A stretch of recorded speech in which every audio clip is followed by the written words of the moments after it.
hello everyone, and welcome to this audio podcast.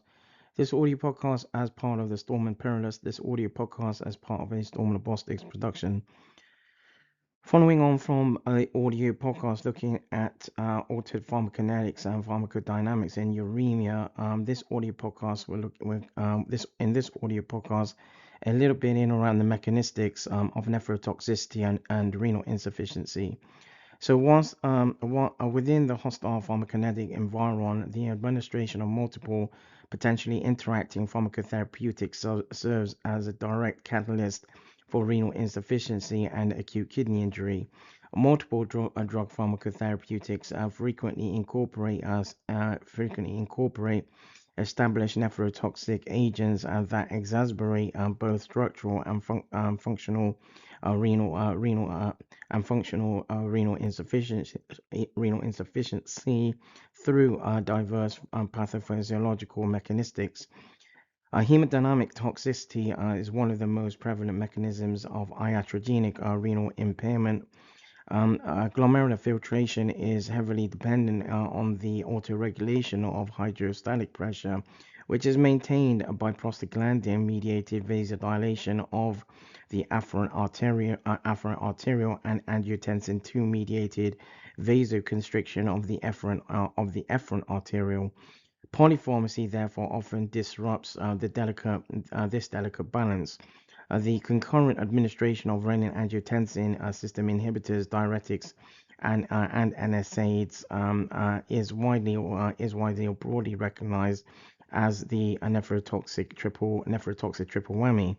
This uncoupling this specific pharmacological combination critically distorts renal autoregulation by uncoupling the normal arterial blood pressure, or ABP, and glomerular filtration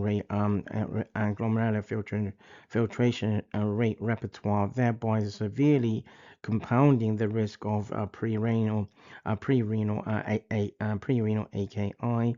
And NSAIDs, or non-steroidal anti-inflammatory drugs, inhibit cyclooxygenase, suppressing the synthesis of vasodilatory prostaglandins and leading to severe afferent arterial vasoconstriction.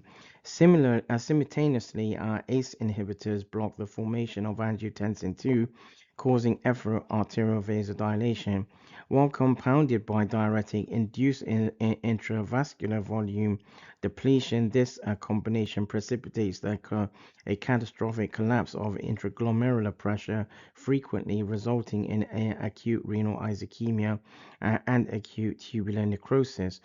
Beyond hemodynamic alterations, direct tubular toxicity and immune-mediated hypersensitivity reactions are deeply entwined with polypharmacy.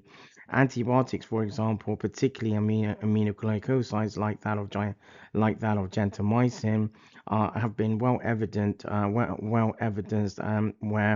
proximal tubular toxins where the proximal tubular epithelial cells of the proximal tubule are affected can be affected can be affected, and where the where and in where the lysosomes can be additionally sort of implicated. This sort of base is also an accumulation, or this implication induces severe mitochondrial dysfunction, generation of mitochondrial dysfunction, and generation of reactive oxygen species, and subsequent cellular necrosis. Cellular necrosis sort of therefore additionally are and